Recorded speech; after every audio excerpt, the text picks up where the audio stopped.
Hello everyone, I am Charu from Shri Radhe academy.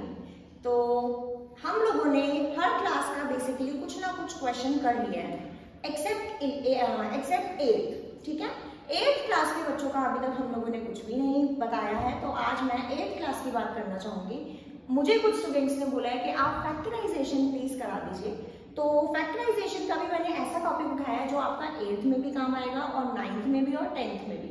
ठीक है, तो हम लोगों ने सबसे पहले उठाया है मिडिल टर्म्स पे, फैक्टराइजेशन का मिडिल टर्म्स पे, क्योंकि वैसे तो फैक्टराइजेशन बहुत इजी है, बस आपको कॉमन बाहर निकालना होता है, यहीं से आपकी शुरुआत होती है थोड़े बड़े लेवल की। बट जो इस चैप्टर में जो सबसे ज्यादा मुश्किल चीज आएगी वो आएगी मिडिल टर्म्स पे, जो 8th के बच्चों को काफी डिफिकल्ट लगता है। ठीक है, तो हम लोगों ने मिडिल टर्म स्प्लिट का क्वेश्चन उठाया है। इसको आपको क्या करना है, फैक्टराइज करना है, इसके रूट्स फाइंड आउट करने हैं आपको। ठीक है, तो हम लोग शुरू करते हैं। कभी भी अगर आपको क्वाड्रेटिक इक्वेशन दी हुई है, मिडिल टर्म स्प्लिट सिर्फ आप किसका कर सकते हो, क्वाड्रेटिक इक्वेशन का कर सकते हो।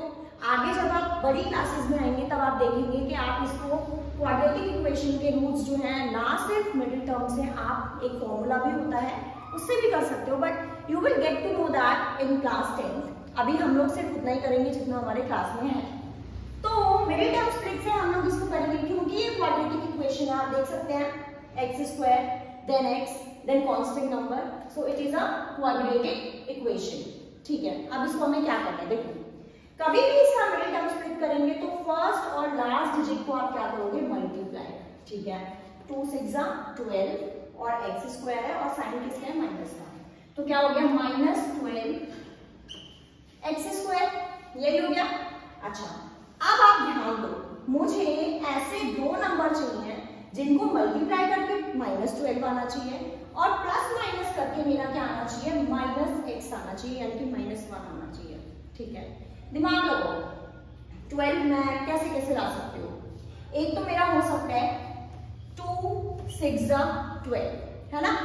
ठीक है, अब मैंने इसको मल्टीप्लाई करके तो मेरा 12 आ गया, क्या प्लस माइनस करके मेरा -1 आ सकता है, नहीं आ सकता।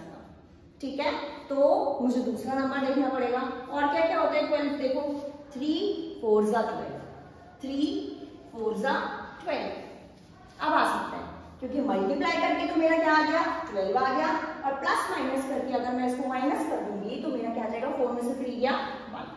क्लियर है। आप थोड़ा साइन पे ध्यान दो, क्योंकि सिर्फ आप ऐसी वैल्यू नहीं पुट कर सकते हो, वेरिएबल और साइन बहुत इंपॉर्टेंट है, आपको उस पर ध्यान देना ही देना पड़ेगा। देखो यहाँ पे माइनस चाहिए आपको, ठीक है, तो अगर मैं दोनों के साथ माइनस लगाती हूँ तो मल्टीप्लिकेशन के रूल्स में क्या होता है, माइनस माइनस तो प्लस हो जाएगा, मुझे सिर्फ एक नंबर के साथ माइनस लगाना पड़ेगा, तो मैंने -4 कर दिया।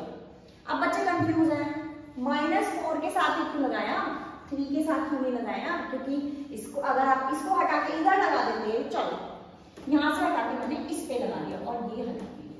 ठीक है, अब मैंने क्या कर दिया, 3 4 12 आ गया साइन माइनस का। ठीक है, और x भी लगाना पड़ेगा, क्यों, क्योंकि मुझे क्या चाहिए, x² चाहिए। अब जरा इधर आ जाओ, मैंने क्या बोला, मुझे प्लस माइनस करने पे क्या चाहिए, -1 चाहिए।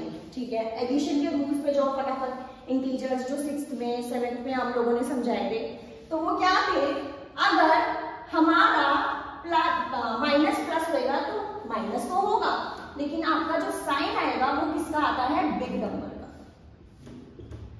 आता है, लेकिन बिग नंबर यहाँ पे कौन सा है, 4 है, तो इसीलिए मैंने इसके साथ माइनस लगाया था, ताकि यहाँ पे ही मुझे -1 मिल जाए। अगर मैं यहाँ लगाऊंगी तो मुझे -12 तो मिलेगा, लेकिन बिग नंबर मेरा 4 है तो मुझे यहाँ +1 मिल जाता। ठीक है, इसीलिए मैंने इसके साथ साइन लगा दिया। अब तो बहुत ही इजी, अगर आपको ये 2 नंबर पता चल गए तो पूरा का पूरा क्वेश्चन बहुत ही इजीली हो जाएगा। देखिए सेम आपको पहला नंबर ऐसे ही लिखना है, उसके बाद इसकी जगह ये आपको नंबर लिखने, क्योंकि आपने इसको तोड़ दिया, मिडिल टर्म को क्या कर दिया, this is your middle term, और ये है आपकी मिडिल टर्म, और आपने इसको क्या कर दिया, स्प्लिट कर दिया, यानी कि इसको तोड़ दिया। चलिए, तो क्या हो गया, पहला आप क्या लिखोगे, +3x, दूसरा क्या है, -4x, फिर ये वाला नंबर एज इट इज लिखना है आपको, -2 = 0 हो गया। यहां तक कर लिया, मतलब जंग जीत गई, अब कुछ भी नहीं बचा। अब देखो इसमें से क्या कॉमन आ सकता है? कॉमन हम कैसे निकालते हैं? जब दोनों में ही वो चीज फाइंड आउट होनी चाहिए, है ना, प्रेजेंट होनी चाहिए। तो यहाँ पे 3 है, यहाँ पे 6 है। अगर मैं 6 को बाहर निकाल लूं तो कैसे, यहाँ पे कैसे मैं इसको अंदर क्या छोड़ूंगी, है ना? तो मैं क्या निकालूंगी, मैं इसमें से 3 निकाल लूंगी और यहाँ पे x 2 है और यहाँ पे x 1 है। सिंगल x है यहाँ पे और यहाँ पे x कितनी बार है? 2 बार है। तो मैं सिर्फ एक x को बाहर निकालूंगी, मैं डबल नहीं निकालूंगी क्योंकि यहाँ पे डबल नहीं है। मैंने कहा कॉमन हम वो चीज निकालते हैं जो दोनों में प्रेजेंट हो, ठीक है। चलो अब देखो अंदर देखो, यहाँ पे 6 में से मैंने 3 निकाल दिया, 3 के टेबल में 6 कहाँ पर आता है? 2 पे, 2 और एक x ऑलरेडी निकल चुका है, कितना x बचा? अब इसको मल्टीप्लाई करके देखो, 3 2 6 x into x x square, multiply करके सेम नंबर आना चाहिए। अगर आ रहा है दैट मींस आपको कॉमन 3 निकालना है, ठीक है। अब क्या बच गया? 2 में से निकाला है, 2 इधर 2 इधर, क्योंकि 4 नंबर मिले थे आपको। अब 3 के टेबल में 3 कहां पर आता है? और प्लस का साइन ही रहेगा। 3 के टेबल में 3 कहां पर आता है? 1 पे, और x ऑलरेडी बाहर निकल गया। इसको जरा मल्टीप्लाई करो, 3x into 1 कितना हो गया? 3x, सेम आ गया, सेम नंबर आ गया। यानी कि इसको मल्टीप्लाई करके अगर आपको यही ऊपर वाले डिजिट्स मिल रहे हैं that means your common is correct, ठीक है। अब आ जाओ इन दोनों में से, पहले तो दोनों में माइनस है, बाहर निकालो। चलो अब 4 है 2 है, 2 का फैक्ट जो हमारा 4 है वो 2 के टेबल में आता है ना, तो हम क्या कर सकते हैं? 2 को बाहर निकाल लेंगे, है ना। x नहीं निकाल सकते, x यहाँ पर है, यहाँ पर नहीं है। अब हम क्या करेंगे? ब्रैकेट देंगे। अब यहाँ पे 2 के टेबल में 2 कहाँ पर आता है? 2 को 4 कहाँ पर आता है? 2 पे, है ना। और x मुझे लिखना पड़ेगा क्योंकि यहाँ पर नहीं था, है ना। और माइनस माइनस प्लस हो गया, इसलिए मैंने अंदर माइनस का साइन नहीं लगाया क्योंकि वो ऑलरेडी मैंने बाहर निकाल लिया। अब मल्टीप्लाई करो, 2 2 और x साथ, ठीक है। अब आ जाओ जरा यहाँ पे, फिर से माइनस माइनस कितना हो जाएगा? प्लस। 2 के टेबल में 2 कितने पे आता है? 1 पे, मल्टीप्लाई कर लो, 2 1 2, वो भी माइनस का। एक तरीका और है ये पता लगाने का कि आपने मिडिल टर्म स्प्लिट सही किया है या नहीं। वो क्या है? अगर आपके बीच वाले नंबर, ये जो ये ब्रैकेट्स में नंबर आए वो सिमिलर आ गए, that means your middle term is absolutely correct, कोई गलती के चांसेस ही नहीं है, ठीक है। अब आ जाओ जरा देखो, अब हम क्या करेंगे? एक बार इस नंबर को लिखेंगे और फिर एक बार ये जो कॉमन आया वो, तो दोनों में जो पहले कॉमन आया वो लिख लेते हैं। कितना आया? 2x + 1 2x + 1, चलिए 2x + 1, एक मेरा ये कॉमन आ गया, एक मेरा कॉमन क्या आ गया?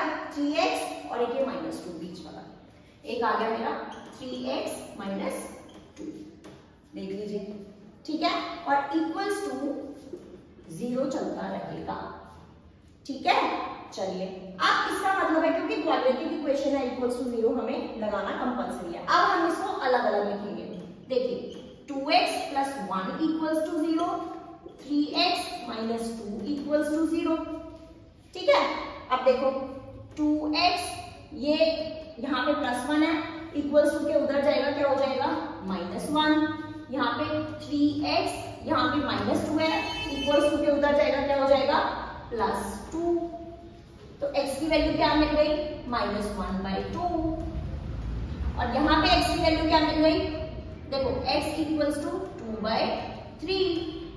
ध्यान से देखो, कोई जल्दी नहीं है, नहीं समझ आएगा बार बार देखना, बिल्कुल समझ आ जाएगा। और ऐसे मैं 2-4 क्वेश्चंस की वीडियो अच्छी और डालूंगी ताकि बिल्कुल क्लियर हो जाए। और जो हमारे ऑलरेडी अकेडमी में है उनको तो कोई टेंशन लेने की जरूरत नहीं है, वो जब मर्जी पूछ सकते हैं, जितनी मर्जी बात पूछ सकते हैं, ठीक है। आपको भी कोई दिक्कत आती है यू कैन आस्क। तो हम क्या कर सकते हैं भाई? देखो हमारे हमें क्या मिल गए? ये हमारे 2 रूट्स मिल गए, हमें हो गया ये फैक्टराइज, बस इतना सही था मिडिल टर्म स्प्लिट, ठीक है। So thank you for watching. कोई भी दिक्कत आती है you can ask me. Bye bye.